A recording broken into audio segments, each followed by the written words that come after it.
Our next guest has some advice for the big three. Joining us right now is Harry Wilson. He is the chairman and CEO of MAEVA Group. He was previously a senior member of President Obama's auto task force, although he is a Republican.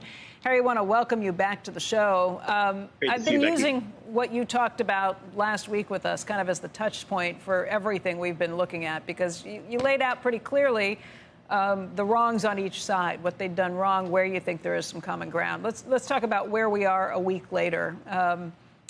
You've got GM and Stellantis in a different position than Ford, seemingly, but I'm not sure I understand all of that. What's happened so far? What would you be telling the big three at this point?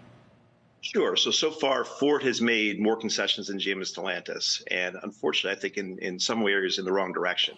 And the reason I say that is the central question of these negotiations remains, how do you get to a deal without repeating the mistakes of the past? And to me, that clearly is addressing wages and profit sharing, which reflect the success and wealth and health of the companies and is fair for workers, without re-adding the structural costs that bankrupted GM and Chrysler 15 years ago. That's the central question. And so what Ford did was move forward on both allowing for right to strike in the event of plant closures, which has never been in place before, and allowing for 2 years of income security post-layoffs. And those are structural costs that really impede the long-term success and ability to invest in the big three. So I think that, the fundamental mistake I think the big three leadership is making is, first, they've been outflanked by Shawn Fain every step of the way.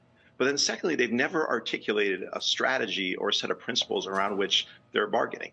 What they've really done is just complain about Shawn Fain's tactics, which only further emboldens Shawn Fain and endears him to the members of the UAW, who ultimately have to ratify a deal and need to be motivated to come to work post-ratification. So I would focus on, so if I were them, I'd focus on clear principles and say, look, at first I start with the mea culpa. I think the leadership screwed up by having CEO pay dramatically outpace worker pay during the last 3 years. I would do a mea culpa. I'd say we're going to fix that by creating parity on worker wages and profit sharing so that you can share in the success of the companies, that same shared sacrifice, shared success model we established 15 years ago. But we can't repeat the mistakes of the past and endanger the health of these companies long term and impede our ability to invest. We can't agree to the structural costs that you're asking for. That's a fair compromise. I think that ends up with a deal that the workers would support because it's a great deal for them. But they haven't articulated that in the form of principles. They just shot across 4 or 5 proposals and just attacked Shawn Fain as opposed to really laying out the rationale. And at the end of the day, when they may be in a position where Shawn Fain is not willing to recommend a deal. Depends on how pragmatic he is. We don't know yet. But whether he's supportive or not, they're going to have to ultimately make the case to GM and Ford and Stellantis employees. And in that case, they need to be able to kind of wrap their argument around a rational case that makes sense to them and is the long-term interest of the companies. Well, I just don't know why you're not more concerned about the future of the big three in terms of the big profits you're talking about are from F-150s and gas-guzzling SUVs. And all those profits are going to try to get the big three in a competitive position for the transition to EVs, which is going to be hard anyway. It's daunting. People don't want to buy them. At this point, Tesla's got a huge lead. There's emission standards that the government and the Biden administration is forcing down the throats of all the companies. The past big profits are just that. They're in the past. They're in the present. And I am concerned about the present, but where are we going? You can't see the future. Yeah. You can't see how daunting it is. And you seem to think that we can, this time around, we can make sure we don't do the thing. How can we make sure we don't do the things we did last in terms of promising too much on shrinking profits? Right. So there's 2 pieces to that. There's the negotiation around the UAW contract, right? And there's a second question around the strategy of the big three.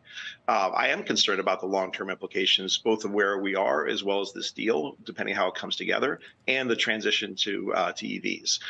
But the first part is getting the UAW piece right. And that's why I'm so focused on not reintroducing the structural costs that bankrupt the companies. So if you can have wages that are fair, ends up everything we're talking about that I've talked about is less than a point of margin. So that, I think, is a fair balance between where we are and where we need to get to. So I don't think a UAW deal struck on that basis does anything to imperil the long-term success of the big three.